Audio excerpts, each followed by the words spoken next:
The first thing the Vron fleet did when it dropped out of faster-than-light travel was nothing. That was the point. 4,200 warships held their positions at the edge of the Sol system and did not fire, did not advance, did not hail.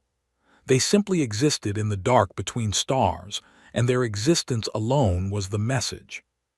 Fleet Master Gret watched his own formation on the tactical display and felt something close to satisfaction. The arrangement was clean. Firepower distributed across 4 flanks. Every approach angle to the human home system covered. He had done this 11 times in his career, arrived at a species border with overwhelming force and let the math do its work. The math never failed. Numbers this large did not require speeches. He gave the signal. The broadcast went out on every frequency humans used. The message was short. Earth had 24 hours to transmit a formal surrender, stand down all military assets, and open its orbital platforms to Vron inspection teams. In return, the population would be retained as a labor class under Vron governance. Resources of the system would transfer to Dominion control in an orderly way. Gret did not expect a response before the deadline. Species in this position usually spent the first hours in internal argument. That was fine. He had time. On the Galactic Council relay station, High Consul Drev received the broadcast at the same moment Earth did. He forwarded it to the full Council feed without comment. Within minutes, 16 species were watching in real time. Several sent quiet messages to Drev. The wording varied, but the meaning was the same. How long do you think before they break? Drev did not reply. He had met humans twice in a diplomatic context. Both times they had listened more than they spoke. He was not sure what to make of that. He watched the Sol system on his display and waited. The humans spent 18 hours doing things Vron sensors could not fully read. Energy output from several orbital platforms spiked briefly and returned to baseline. Small vessels moved between positions in the inner system. Deep-range signals left the system in multiple directions. Human embassies on neutral stations being informed, most likely. Then the signals stopped. At hour 22, the single response came from Earth Command. It was not a surrender document. It was a short audio transmission, no video, no formal header. The voice on the recording was level and unhurried. It said, "Request acknowledged. We are sending a representative." Gret read the translation twice. He asked his communications officer if there was a second part to the transmission. There was not. He decided it was a stalling technique. Species sometimes tried to open negotiations when they had no real leverage, hopping to delay bombardment while some internal faction argued for a different outcome. He would allow it. He was not in a hurry. Destroying a planet that had already begun negotiation created complications with the Council, and he preferred to keep this clean. "Tell me when the vessel departs," he said. At hour 23, the ship left Earth's orbital platform. One ship. Gret's sensor team confirmed the contact 3 separate times before anyone said it out loud. One vessel, frigate class, moving at standard approach speed toward the Vron fleet. The tactical officer looked at Gret. Gret looked at the display. The blip was very small against the scale of the formation. He thought about what a single frigate represented. Roughly 40 crew. Perhaps a few days of sustained fire from one Vron warship before its systems failed. Against the formation sitting at the edge of this system, it was not a military asset. It was a gesture. He sent the sensor data to the Council relay without annotation. Let them see it. On the relay station, High Consul Drev received the feed. He studied the single contact moving across his screen. Around him, Council observers were already exchanging messages. Some were amused. Some were baffled. One, representing a species that had capitulated to the Vron 7 years prior, simply said, "Brave fools." Drev said nothing. He kept watching the single point of light moving toward the fleet. He did not know why, but something about the image made him uneasy. On Earth, Admiral Ray stood in the command center and watched the same contact on a different screen. He had not slept in 22 hours. Beside him, a senior staff member asked quietly whether he was certain about this. Ray did not take his eyes off the display. "Captain Walsh knows what she is doing," he said. The contact kept moving, steady speed, straight heading, no deviation. Ray watched it for a long time. "She always does," he said. The scan results came back in 3 layers. Subcommander Saul read the first layer and felt nothing unusual. Standard frigate configuration, just as the external profile suggested. Weapons systems rated at roughly 1/5 the output of a Vron destroyer. Hull composite within expected human parameters. Crew biosigns reading 41 life forms, all calm. He moved to the second layer. The second layer was propulsion and power. The main drive was unremarkable. Power core output was slightly above standard for the class but within variance. He flagged it as a minor note and moved on. The third layer was communications. Saul stopped. He ran the measurement again, then a third time using a different sensor mode. The result did not change. The signal arrays on this frigate were larger than anything he had seen on a dedicated relay station. They were built into the hull in a way that was not obvious on external scans but became very clear under the right frequency analysis. The range on those arrays, if his estimates were correct, extended well beyond the boundaries of the Sol system. He wrote a formal anomaly report and brought it to Fleetmaster Gret. Gret read it in about 6 seconds. "They sent a messenger with a good antenna," he said. "File it." Saul filed it. He did not feel good about filing it. The broadcast Gret sent to the Council showed the sensor data in simple visual form. 1 Vron formation, 4,200 warships, rendered as a tight-colored block on the display. 1 human vessel, a single point approaching from the right side of the screen. The reaction on the Council feed was immediate. Message threads opened from a dozen species within minutes. Some were jokes. A representative from the Pelion Union sent a comparison image, a single insect approaching a fire, a cultural reference presumably. Gret did not respond to any of them. He did not need to. The image spoke clearly enough. High Consul Drev received all the same messages and responded to none of them. He pulled up the raw sensor data on his secondary display and looked at it for a long time. He was not a technical specialist, but he understood ship design in a general way. Something about the profile of the human vessel kept his attention. He forwarded the full sensor packet to a technical analyst on the station staff and asked for a second look. The analyst came back 20 minutes later with a short note. The signal arrays on the frigate were unusually large, probably a communications vessel, possibly carrying a diplomatic envoy with council-grade transmission capability. Drev read the note. Then he thought about something he had read once in a brief on human strategic philosophy. A human strategist quoted at length. One line had stayed with him for reasons he could never fully explain. The line was, "The most dangerous thing you can send into a room is not a weapon. It is a question the other side does not know how to answer." He set the note down and watched the human ship on his display. On the warden's bridge, Specialist Fenn pulled up the diagnostic results and read through them twice. The arrays were clean, signal integrity holding across all active nodes, passive systems nominal, everything ready. He leaned back in his seat and glanced at the viewport.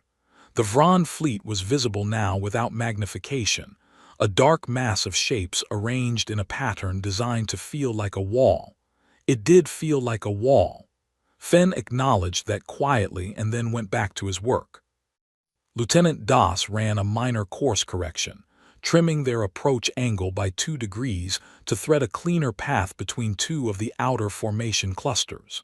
He did it without being asked, without announcing it, the same way someone adjusts their grip on something heavy they have been carrying a long time.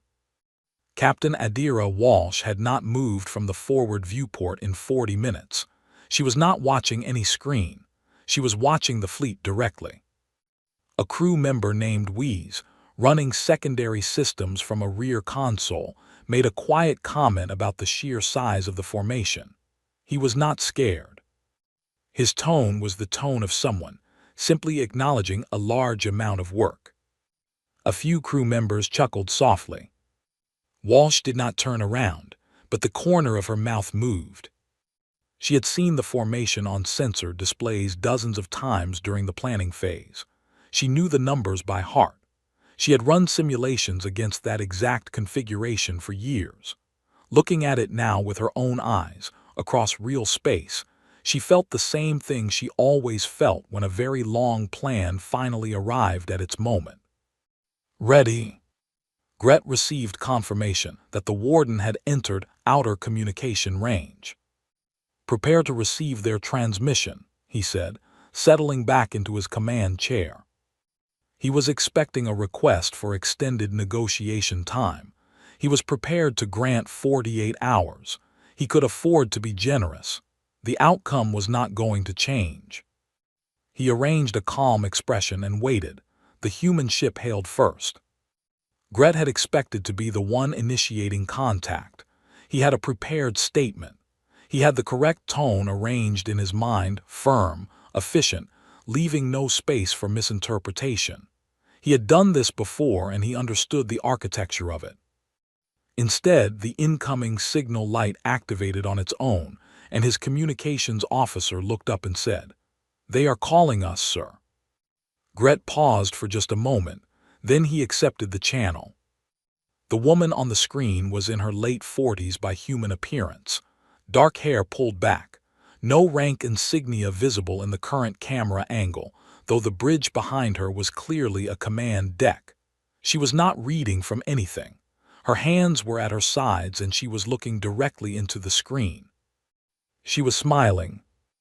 Gret had reviewed the intelligence on human facial expressions during his briefing. He understood the smile as a signal of social comfort. He had been told humans sometimes used it to mask stress. He decided she was masking stress. "Fleet Master," she said. Her translator feed was clean. "I am Captain Walsh of the Earth Vessel Warden. Thank you for accepting the channel." Gret kept his expression flat. "You are the representative Earth has sent." "I am." "Then present your surrender document."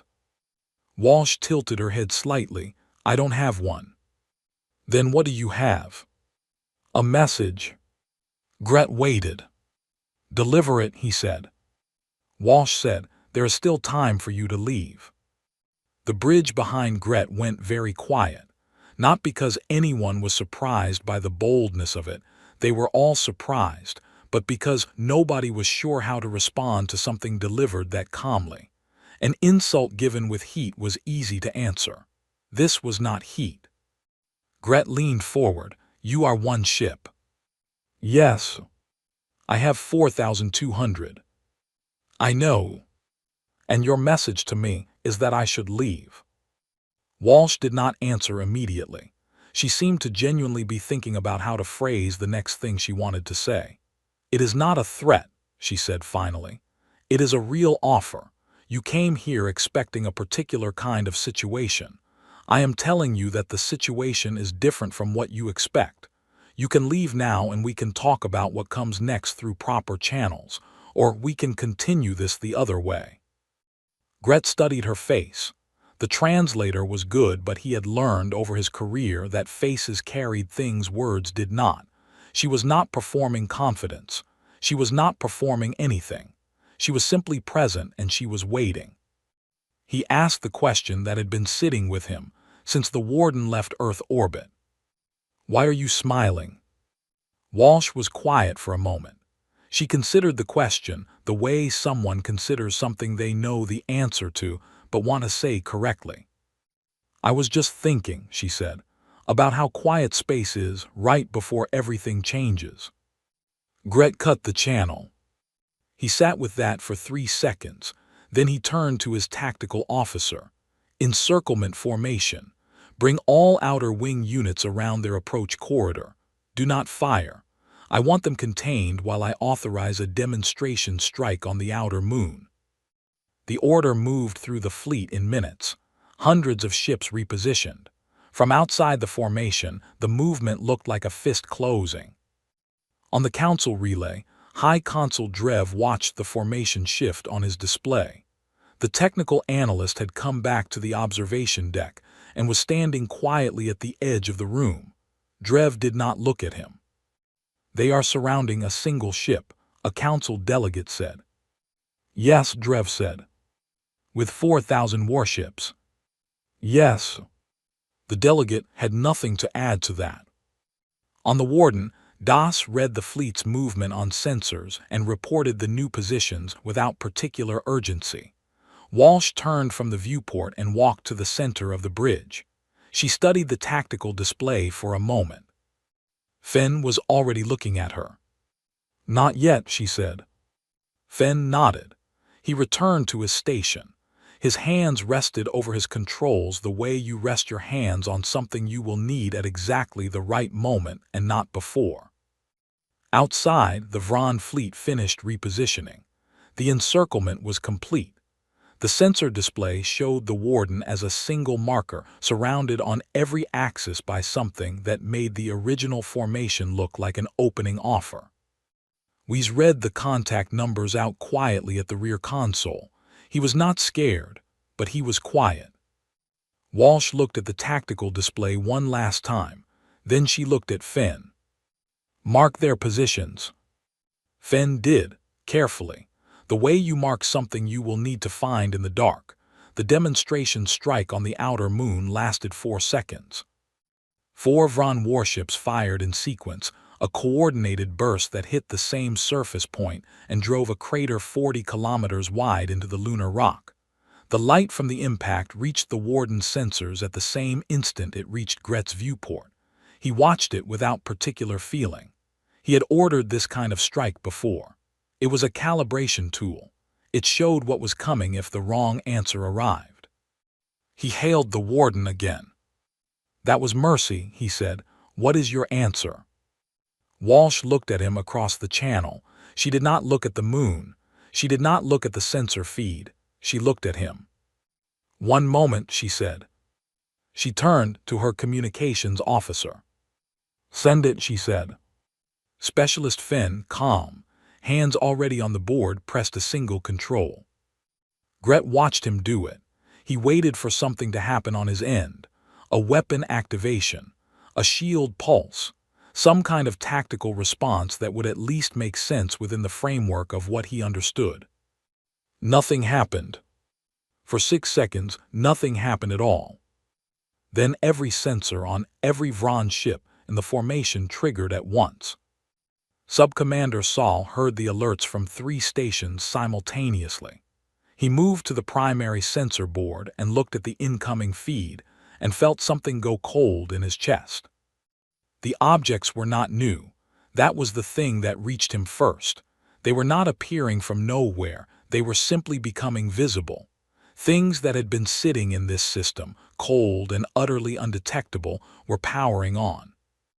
In the asteroid belt, dense clusters of rock were separating to reveal structures nested inside them.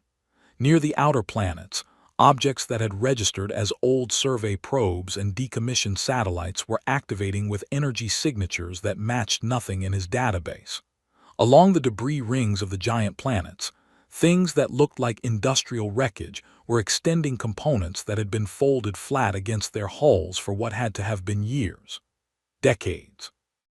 They were everywhere, behind moons, in the dust lanes between the inner and outer system, positioned in the long cold dark where no sensor sweep would bother looking because there had never been anything out there worth scanning. Each one had been sitting cold and still and completely invisible for a very long time. No heat signature, no electromagnetic output, no power draw above the background noise of empty space. Waiting for a specific signal from a specific source.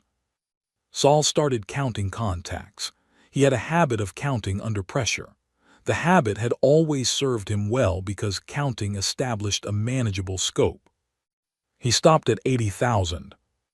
There were more. Gret's tactical display had gone from a clean formation chart to something that looked like the stars themselves had turned hostile. Contact markers covered every sector. His outer wing commanders were reporting simultaneously, their voices overlapping in the command channel. He heard the number 60,000 from one, a different number from another.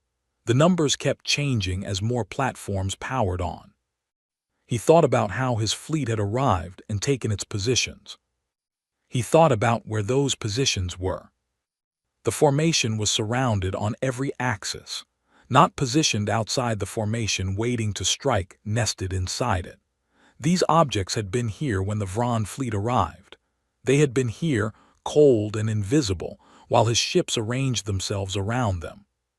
He had not surrounded the Warden. He had placed his entire fleet inside the web, without knowing the web existed. Saul came to him with the full reading. His voice was even, his face was not. These platforms have been here for years, sir, possibly decades. The construction method, they were built in segments and assembled in place, using minimum energy output throughout the entire process. Each one has been running on passive standby with no heat signature, no electromagnetic trace.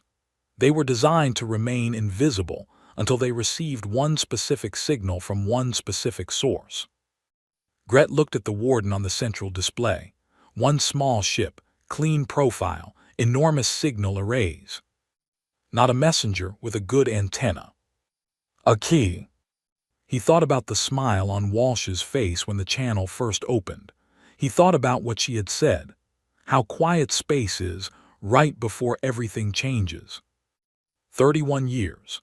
Humans had watched the Vron expansion moving toward them for 31 years without making a sound, without signaling to anyone what they were doing, without once showing that they had seen anything coming. They had watched and worked and seeded their entire system with something that only came alive when the right ship sent the right signal. Saul said very quietly, "We flew into a trap, sir."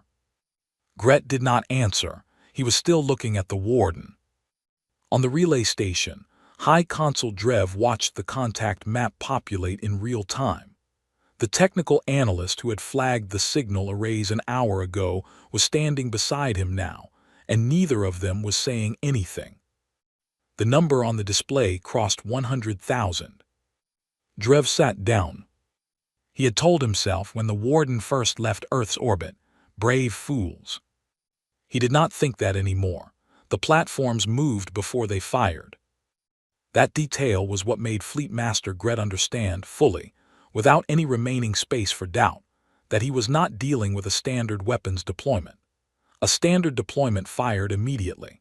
This did not. The platforms repositioned first, sliding into new coordinates with a smoothness that meant they were sharing navigation data in real time, sealing off retreat corridors one by one, while his outer wing commanders were still counting the initial contact numbers. By the time the first platform fired, every clean exit from the formation had a coverage angle waiting on the other side of it. Gret's countermeasures team responded immediately. Jamming pulses went out on the standard disruptive frequencies. Point defense systems activated across the fleet. His communications officer attempted to reach the nearest Vron response fleet, 3 light towers away, for emergency reinforcement. The signal did not leave the system. Gret looked at his communications officer. The officer shook his head. All long-range frequencies above a certain range were suppressed. Something was generating a field across the entire operational area. His fleet was cut off from the outside. The suppression had not started when the platforms activated. It had started the moment the Warden's array sent its broadcast, before a single platform had even moved.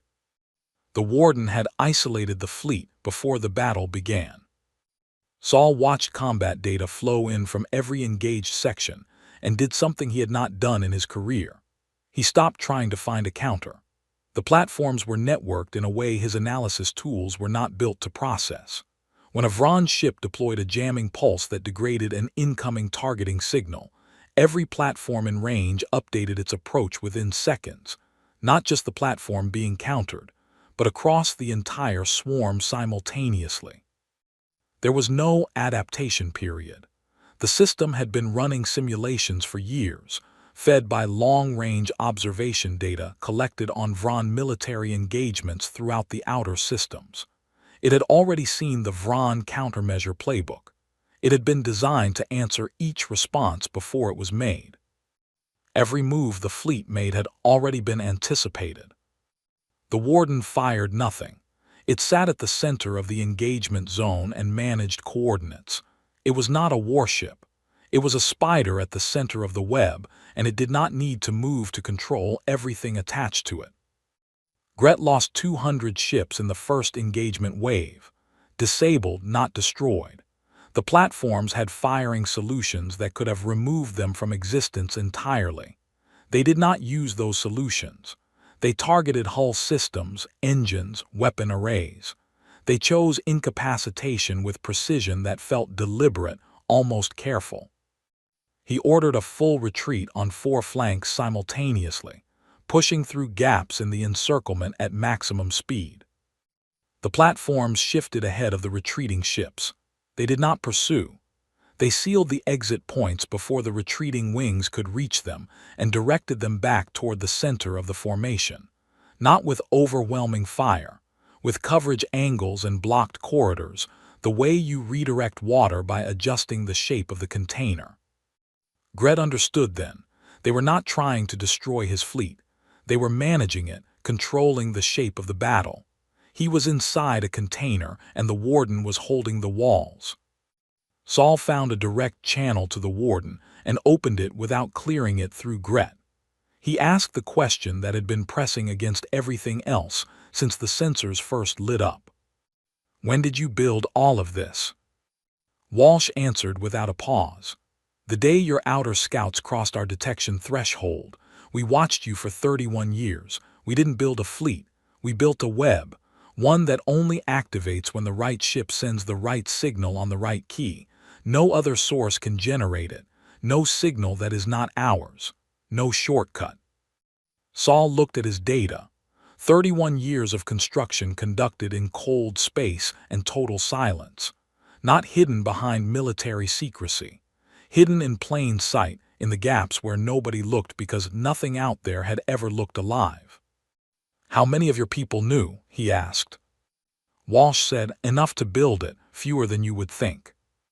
Saul looked at the formation around him, at the disabled ships, at the intact ones sitting motionless because there was nowhere to go, at the web that had been quietly assembled around an entire solar system, while the species inside it had never once mentioned it to anyone. "You were never afraid of us," he said. Walsh said, "We were afraid every single day." She paused. On the display, the Warden had still not moved from its original position. It had sat in the same coordinates through the entire engagement. "So we got to work," she said. Saul closed the channel. He set the data pad down on the console beside him. He looked at the display for a long time. Then he walked to Fleet Master Gret and told him it was over. The last Vron wing stopped resisting 40 minutes after the first platform fired. Not because they were destroyed, because they ran out of moves. Every formation shift had been anticipated. Every countermeasure had been answered. Every retreat corridor had closed ahead of them like a door pulling quietly shut. The fleet was intact, contained, and completely without options, and that math was visible to every ship commander in the formation at the same time. Walsh ordered the platforms to stand down. They powered back to passive state, not dormant, not offline, but still, watching. The engagement zone went from a field of live contacts to a field of cold ones in under 2 minutes, and the silence that followed felt heavier than the battle had. Gret's flagship had not been touched. Walsh had made sure of that. She had also made sure the disabled ships all retained life support. She had made sure the fleet still had a clear outbound corridor if they chose to use it. She had no interest in destroying 4,000 ships. She had never had any interest in that. She opened the channel. Gret looked different than he had an hour ago. Not injured, older. The kind of change that came from having a certainty that had held for an entire career removed from you completely and without drama. He looked at the warden on his display, then at Walsh. "You had all of this," he said, "the entire time, and you sent one ship." Walsh said, "We sent the right ship." He asked what the warden actually was. She told him plainly, the way you tell someone something when there is no longer any reason not to. The warden was a signal relay, the most capable one humanity had ever built. The platforms in the Sol system had been designed around a single activation condition, a specific signal from a specific source, broadcast on a specific encryption key that existed only on this vessel. No other ship could send it. No other configuration could replicate it. The key had never been transmitted, stored externally, or shared with any other system. Without the warden, everything in this system was invisible and inert, cold junk drifting in cold space. With the warden, it was the most complete defensive network any recorded species had ever constructed inside a single solar system. Gret said, "You made the whole thing unhackable by making it dependent on one source." Walsh said, "We made it ours, entirely and only ours. Nothing in this system responds to anything except this ship." She sent him the document then, not a surrender demand, not a punishment list, a proposal, 7 pages, formal language, clearly written over years and not the last few hours, terms for coexistence between Earth and the Vron Dominion, trade corridor agreements, mutual non-aggression boundaries, council arbitration structures for disputes, communication protocols for future contact. Reasonable in its structure, non-negotiable in its core. Gret read through it on his secondary screen while the channel stayed open. He did not speak while he read. Walsh waited. When he finished, he looked at her. "The platforms remain in position," he said. "Yes," Walsh said. "Permanently. For as long as the Dominion exists." He considered that. It was not a threat in the way he was used to threats. It was a condition, stated the same way you state that deep space is cold and time moves in one direction. He transmitted his acceptance code. The Vron fleet began its withdrawal sequence. Slow and orderly, the way a very large thing moves when it no longer has a destination to hurry toward. On the relay station, High Consul Drev had not left his post. He watched the fleet's withdrawal vector populate on the long-range display. Beside him, the Pelion Union delegate, the one who had sent the insectan fire comparison image several hours ago, was very quiet. Another council delegate asked, in a careful voice, what exactly they had just witnessed. Drev thought about how to answer. He had watched the full engagement from the relay. He had seen the platforms activate. He had watched the warden coordinate without firing a single weapon. He had watched one of the largest military forces in the known galaxy contained and redirected by a ship that was, by every technical classification, a communications vessel. Humanity did not fight the Vron fleet, he said. They showed the Vron fleet what fighting humanity would actually mean. Nobody said anything for a moment. And they only needed one ship to do it. On the Warden, the crew was running post-engagement systems review. Real conversation had started, the kind that comes after something large and tense is finally over. Weiss was talking to the engineer beside him. Das was already plotting the return course. Fenn was running shutdown cycles on the array nodes one by one, careful and methodical. Walsh stood at the viewport. The Vron fleet was still visible at the edge of sensor range, growing smaller.